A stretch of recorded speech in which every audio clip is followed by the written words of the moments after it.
In 2013, Lockheed Martin published an article, not a press release, not a patent filing, an article, in Aviation Week, the most widely read aerospace publication on the planet. They described an aircraft they were building, hypersonic, unmanned, capable of Mach 6, twice the speed of the SR-71 Blackbird. They gave it a name, SR-72 Darkstar. Then they went quiet. For 12 years, nothing. No photos, no official statements, no budget line anyone could find. Just silence. Until 2025.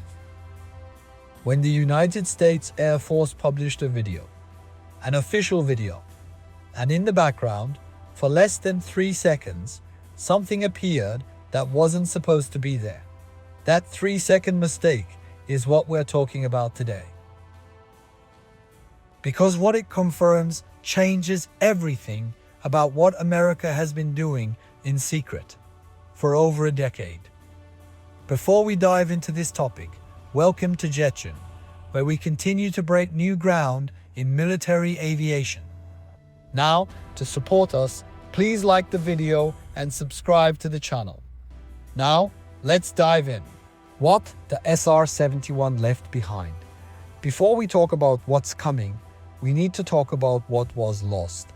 Because the SR-72 doesn't exist in a vacuum. It exists because of what the SR-71 proved and what its retirement broke. The SR-71 Blackbird first flew in 1964. It held the world absolute speed record for an aircraft, Mach 3.3 2,193 miles per hour. At that speed, if a surface-to-air missile was launched at it, the SR-71 didn't evade, it simply flew away. Over its operational lifetime, more than 4,000 missiles were fired at SR-71 says. Not one connected. Not one. The aircraft was retired in 1998, and here is the detail that matters. When it was retired, nothing replaced it. Not because the mission went away. The mission, deep penetration reconnaissance, at speeds that make interception impossible, remained exactly as relevant as it had ever been. The SR-71 was retired because it was expensive to operate. And in 1998, with satellite technology improving and no peer competitor threatening American airspace, the cost seemed unjustifiable. That logic held for about 10 years. Then China started building things, Russia started modernizing things. And the satellites, useful as they are, turned out to have a fundamental limitation. Adversaries know when they're overhead, they know the orbital timing, they hide what they don't want seen. A hypersonic aircraft flying at Mach 6 from an unknown direction with zero warning time is a different problem entirely. You cannot hide from something you cannot detect. By 2010, inside the classified programs that don't appear in budget documents, someone was asking the question that had been sitting unanswered since 1998. What comes after the Blackbird? The program nobody confirmed. The 2013 Aviation Week article was unusual for a reason. Lockheed Martin does not casually describe classified programs. The company that built the U-2, the SR-71, and the F-117, all in complete secrecy, does not publish hypersonic aircraft specifications in trade publications by accident. The article was a message. Specifically, it was a message to adversary governments. The content was deliberate. The timing was deliberate. What it said underneath the technical specifications was simple. We are ahead of you, and we want you to know it. What the article did not say was how far along the program actually was. The SR-72 described in 2013 was presented as a future concept, a thing being studied, something that might fly one day. But inside the defense community, among the analysts who track black programs through budget anomalies and procurement patterns, a different picture was emerging. Lockheed's Skunk Works division had been hiring, specifically hypersonic propulsion engineers, material scientists specializing in high-temperature composites, the kind of people you hire when you're building something, not studying something.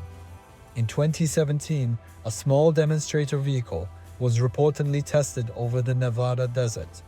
Not confirmed officially, but the test range activity was tracked. The radar signatures were logged. The aviation community noticed. Then in 2019, a photograph appeared, shot near Palmdale, California, where Lockheed's Skunk Works facility operates. A planform, a shape, something that wasn't any known aircraft.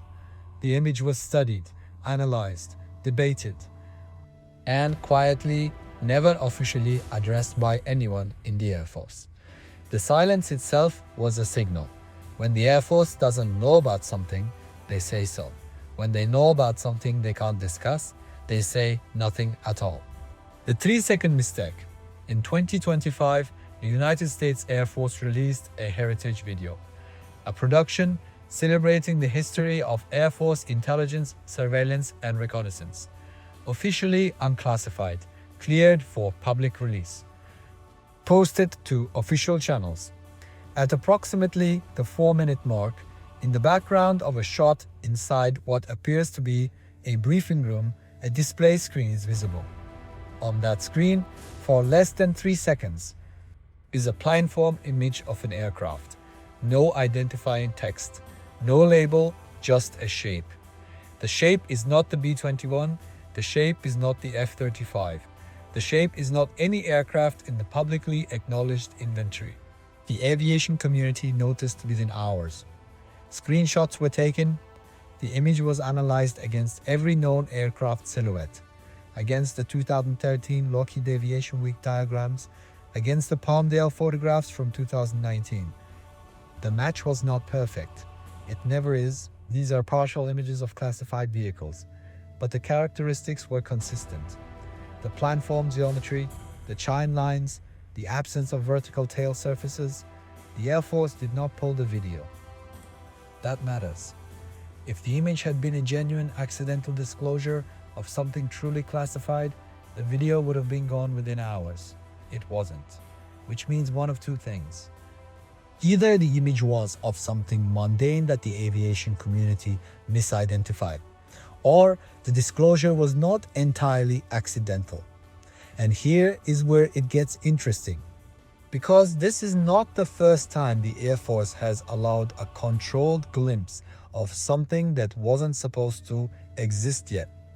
The B-2 was accidentally photographed before its official reveal. The F-117 was acknowledged only after years of documented sightings. The pattern is consistent. America shows you the shadow of the thing before it shows you the thing itself. What the SR-72 actually is, based on everything in the open source record, the declassified research, the Lockheed publications, the academic hypersonic literature, here is what the SR-72 program appears to be building. The propulsion system is the hardest problem. The SR-71 used turbojet engines that function up to approximately Mach 3.2. Above that speed, conventional turbojets cannot ingest air efficiently. The SR-72's target speed is Mach 6.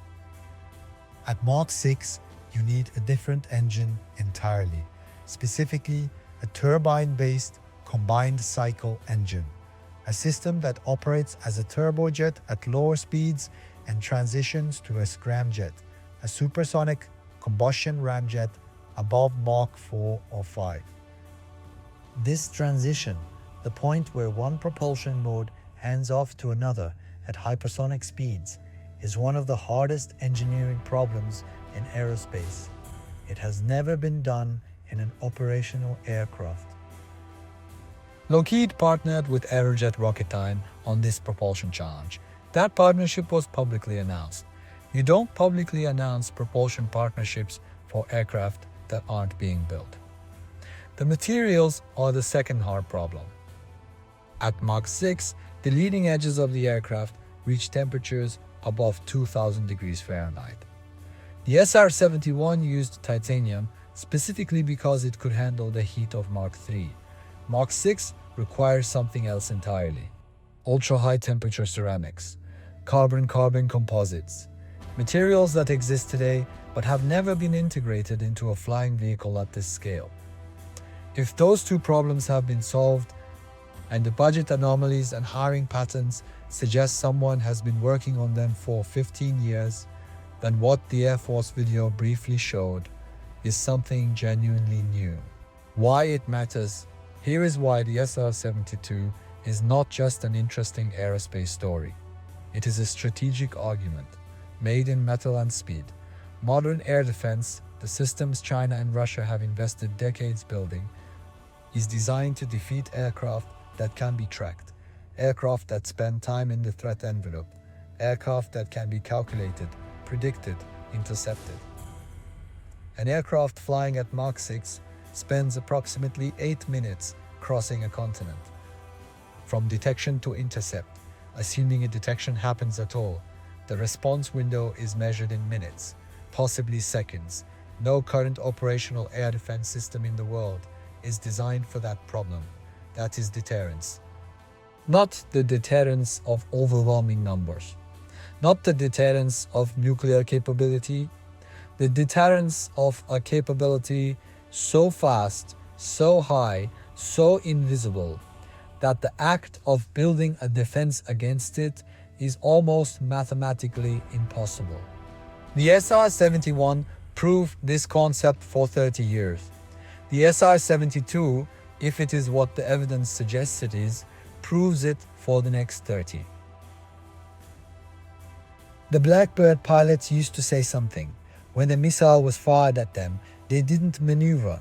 They simply pushed the throttles forward. The SR-72 doesn't have throttles. It doesn't have a pilot. But the philosophy is the same. Speed is the answer. Speed has always been the answer. If you're here, you already know the stories that matter aren't usually in the headlines. The next video is already in production. Subscribe, hit the bell. Until next time, clear skies.